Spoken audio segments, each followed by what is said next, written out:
आप सभी को राधे राधे और महाशिवरात्रि की हार्दिक शुभकामनाएं आप सभी को, क्योंकि कल की है शिव 14 शिवरात्रि, जो शिव पार्वती बंधन में बंधे थे और शादी हुई थी। तो जिस दिन देवताओं की शादियां होती हैं या जन्म होता है, तो सभी भक्तगण व्रत रह करके और उनकी उपासना करते हैं, आराधना करते हैं और उनकी सेवा पूजा करते हैं। पुण्य कमा करके कुछ प्राप्त करना चाहते हैं, जो जीवन धन्य हो जाए उनकी सेवा पूजा करके, तब करके। तो जितने भी ठाकुर जी की सेवा पूजा है या शादी विवाह और जन्म है, सारे सनातन धर्म में व्रत रख करके ही कार्य पूरा किया जाता है। अन्न नहीं खाया जाता। चाहे श्री कृष्ण का जन्म हो, जन्माष्टमी का, चाहे राधा जी का जन्म हो, चाहे शिव पार्वती का विवाह हो, मैंने देखा है कि कोई भी तब पर्व होता है व्रत रख करके ही उसको पूर्ण करते हैं। तो कल विशेष है, जैसे थाली सजाई जाती है पूजा की, पूजा सामग्री जिसमें बेर भी होते हैं, सिंगाड़े होते हैं, कमलगट्ठा होते हैं, काले तिल होते हैं, काले उड़द होते हैं और सिंगाड़े होते हैं, सूखे वाले बेर होते हैं, एक केला फल होता है और विशेष पूजा की सामग्री होती है, जैसे चने की दाल है और किशमिश हैं और रोली तो शिव जी को नहीं लगाते, चंदन पीला लगाते हैं या भभूति लगाते हैं। कन्नू आवाज़ मत कर, बहुत आवाज़ आ रही है ना। भभूति या पीला चंदन। तो शिव जी को तुलसी अर्पण नहीं करते, तुलसी उनके ऊपर नहीं चढ़ाते। बंद कर दे आवाज़ को। तो जल, तांबे के लोटे में जल, तांबे के लोटे में दूध कभी नहीं लेते हैं, क्योंकि वो जहर हो जाता है। तो तांबे के लोटे में जल और कलावा, रोली, चावल, रोली पार्वती जी के लगती है, उसमें पीला चंदन नहीं लगाते और पीला चंदन शिव जी के लिए लेते हैं, उनको रोली कभी नहीं लगाते। ऐसी मान्यता है पुस्तकों के अनुसार, मैंने ये पाया है, वो मैं आपको सबको बताने जा रही हूँ। कलावे से हम दोनों को एक जोड़े में बांध देते हैं और फिर उनकी सेवा पूजा करते हैं, अर्चन करते हैं और उनको रोली, चावल, चंदन, तिलक ये सब चढ़ाते हैं और धतूरा, बेल पत्र उनको अर्पण करते हैं। तो ऐसे हमारे भोले जी हैं, जो कि हम उनको, भोले ही नाम है उनका, और भोले को एक लुटिया जल भी चढ़ा देते हैं तो वो खुश हो जाते हैं। तो ये भोलेनाथ की ऐसी पूजा है कि इसको जो भी कर लेते हैं आदमी तर तर हो जाता है और उनकी मनोकामनाएं जरूर पूर्ण होती हैं। और जोर से चला लो, उनकी जरूर पूर्ण होती हैं। दूसरी बात यह है कि शिव पार्वती और नादिया जी को कभी भी ना भूलें पूजा करने से। सारी चीज़ें उन पर भी चढ़ाएं, क्योंकि नादिया जी उनके भक्त हैं, उनकी सवारी हैं, उनको वो नहीं त्याग सकते, उनके बिना वो नहीं रह सकते। ऐसे ही हमारे गणपति गणेश है, जिससे सबसे पहले पूजा जाता है, विघ्न हरता है और उनको हम सबसे पहले पूजते हैं। भोलेनाथ ने अपने पुत्र को पहला स्थान दिया है। उनकी पूजा के बिना सब कुछ अधूरा है, कुछ भी कार्य पूरा नहीं हो सकता। तो गणपति गणेश को हम धूप चढ़ाते हैं, चंदन चढ़ाते हैं, दूध चढ़ाते हैं, जल चढ़ाते हैं, उनको धूप चढ़ाई जाती है और लड्डू का प्रसाद लगाया जाता है। तो ऐसे हैं हमारे गणपति गणेश। अब आते हैं कार्तिकेय भगवान। कार्तिक को जी हम नहीं छोड़ सकते, क्योंकि उनकी दूसरी संतान है, तो उनका भी परिवार के साथ पूजन किया जाता है। अब आती है हमारी गौरा माँ की, पार्वती जी की। बंद कर दो, आ रही है ना इसमें ब्लॉग में, तो तुझे पता है ना। अभी पूछेगा सारी बात, ब्लॉग में इतनी बात जाती भी नहीं है जितनी जा रही है। तो अब आती है हमारी गौरा पार्वती जी की बात।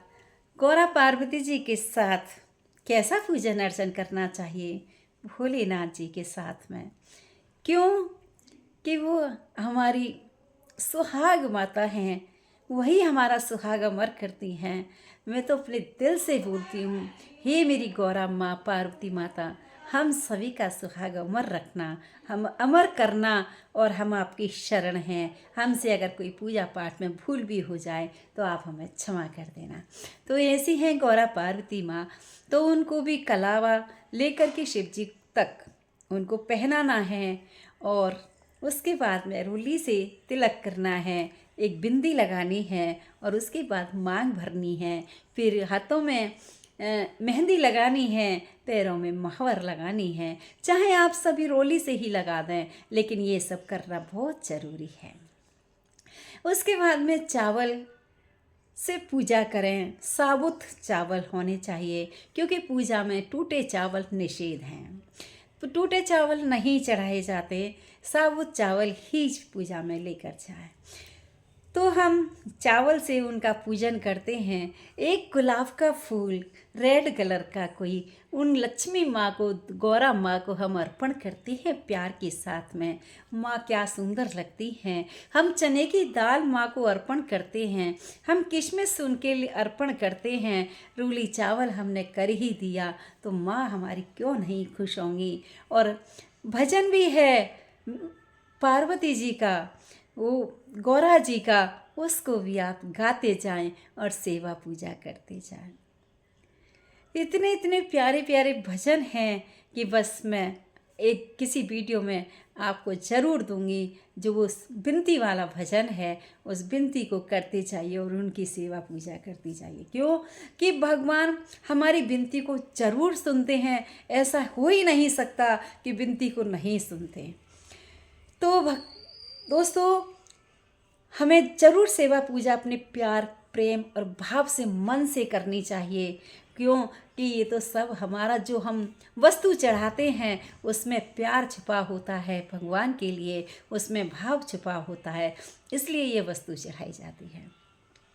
उसके बाद हम चिनौरी भी प्रसाद में चढ़ा सकते हैं, और हम किसी भी मिठाई का भी प्रसाद लगा सकते हैं, हम किसी फल का भी प्रसाद लगा सकते हैं, क्योंकि फल हम चढ़ाते हैं तो वो भी दान में जाता है। इस बहाने हमारा दान भी होता है हमारे हाथों से। और दोस्तों, ये भी ध्यान रखना कि फल अगर अपने घर में लेकर आए हैं तो कभी ये मत सोचना कि हम जो दाग लगे हुए हैं खराब है, हम उस फल को भोलेनाथ पे चढ़ा दें या किसी प्रभु पर चढ़ा दें। ऐसा कभी मत करना। क्यों कि आपके मन का खाया हुआ कुछ नहीं देखा, किसी ने नहीं देखा। आप भोलेनाथ जी किसी भी देवता को चढ़ाते हैं, अच्छी से अच्छी, बड़ी से बड़ी वस्तु चढ़ाना, आपका मन भावुक हो जाएगा। कभी मन में ये मत सोचना कि इसको मेरे बच्चे खा लेंगे और मैं भोले जी को छोटी सी चीज़ चढ़ा देती हूँ। क्यों कि जब हमारा भाव ही उसमें हट गया तो भगवान को चढ़ाने से क्या फ़ायदा। अगर आपका भाव अच्छा है, आपका अंदर से दिल करता है कि अच्छे से अच्छा चढ़ाऊँ मैं, अच्छे से अच्छा खिलाऊँ मैं और बड़े से बड़ा फल लेकर जाऊँ मैं, तो आपका भाव उसमें और ही आएगा। क्योंकि अगर आपने खराब वस्तु ले ली तो आपका भाव ही नहीं है, क्योंकि खराब वस्तु नहीं चढ़ाते, दाग दगीली चीज़ कोई भी नहीं चढ़ाते। और तो और हम काले तिल भी चढ़ाते हैं तो हमें देख लेने चाहिए कि किसी में सुरहरी तो नहीं हो रही, कोई कीड़े मकोड़े तो नहीं हो रहे, क्योंकि आजकल कलयुग है, हर चीज़ में कीड़े मकोड़े हो जाते हैं। इंसान कहाँ तक करे, लेकिन फिर भी हमें चाहे चढ़ाओ मत, अपने हाथों से इस तरीके से ही आप उनको अर्पण कर दीजिए, खाली हाथों से, तो भी वो स्वीकार करते हैं, लेकिन खराब वस्तु स्वीकार नहीं करते। तो दोस्तों, इन सब वस्तु के अनुसार, इन वस्तु के सहारे आपका भाव जाता है, वो तो कुछ भी नहीं लेते, वापस आपको दे देते हैं और सिर्फ अपना रस ले लेते हैं, आपका भाव ले लेते हैं और कुछ नहीं लेते। तो हम जो भी आइटम चढ़ाते हैं उसके अनुसार हमारा भाव जाता है। अब आती है दीप जलाने की। तो हम दीप शिव पार्वती का, एक तो हम 2 बत्तियों का दीपक जलता है, डबल बत्तियों का दीपक जलता है, जोड़े का शिव पार्वती का, विष्णु भगवान का, विष्णु लक्ष्मी जी का, ये जोड़े का दीपक जलता है। ऐसा मुझे बताया जाता है, तब मैं आपके सामने पेश कर रही हूँ। तो इस तरीके से हम दीप जलाएंगे। कितने भी जला सकते हैं आप, 11 दीपक भी जला सकते हैं, 5 भी जला सकते हैं, 7 भी जला सकते हैं। 5 का इतना वो नहीं होता दोस्तों, 7 लेना चाहिए हर चीज़ में, 5 को मैं नहीं मानती, क्योंकि 7 का हमारा साथ चलता है। इसमें पूजा पाठ में हर हमेशा 7 ही चीज़ चलती हैं। कहीं भी कोई भी पूजा करते हैं आप, चाहे जोड़े जमाते हैं, 5 कभी नहीं जमाएं, 7 ही जमाएं, 7 या 11। तो क्योंकि मैं नहीं करती 5 का, मैं 7 का ही करती हूँ और 7 का ही मान्य होता है, जैसे हमारे बड़े कहते आए हैं। तो ये रही हमारी पूजा। और आप शिवलिंग की पूजा करते हैं तो शिवलिंग के अंदर भी सारे भगवान बैठे हुए हैं। आगे शिवलिंग की जो जल की धारा जाती है वहाँ गणेश जी हैं, और जो अशोक सुंदरी बनी हुई है माँ गौरा पार्वती और कार्तिकेय भगवान और नादिया भगवान और सब लोग वहाँ उसी में विराजमान हैं, ऐसा बताया गया है शास्त्र के अनुसार। तो दोस्तों, वैसे तो खाली शिवलिंग के अंदर भी सब कुछ है, लेकिन जो हमारे पूरा परिवार बैठा हुआ है, बारी बारी से उनकी सेवा अर्चना अच्छे से करते रहिए और भगवान जी का फल प्राप्त करते रहिए। कोई भी आप सेवा पूजा करते हैं, आप भाव से करेंगे, उनको प्यार दर्शाएंगे, तो आप तो धन्य हो गए। आपके पास किसी चीज़ की कोई कमी नहीं है। क्यों कि एक तो होता है ऐसे पूजा कर दी, और एक होता है कि ऐसे पूजा कर ली, वह ऐसे ही मानी जाती है, ना कि आपकी कोई वस्तु फेंकने से मानी जाती है। कभी भी पैसे चढ़ाते हैं तो अच्छे से अच्छा चढ़ाइए, कभी खराब रुपए मत चढ़ाइए। तो दोस्तों, बस इतना ही। और हमारा ब्लॉग अगर अच्छा लगे तो ओ श्री शिवाय नमस्तुभ्यम जरूर लिखें। और बस इतना ही। बाय बाय सभी को, क्योंकि हमारी कॉल भी आ रही है। हम फिर मिलते हैं आगे के ब्लॉग में। आप जय श्री कृष्णा, राधे राधे, श्री शिवाय नमस्तुभ्यम, श्री शिवाय नमस्तुभ्यम।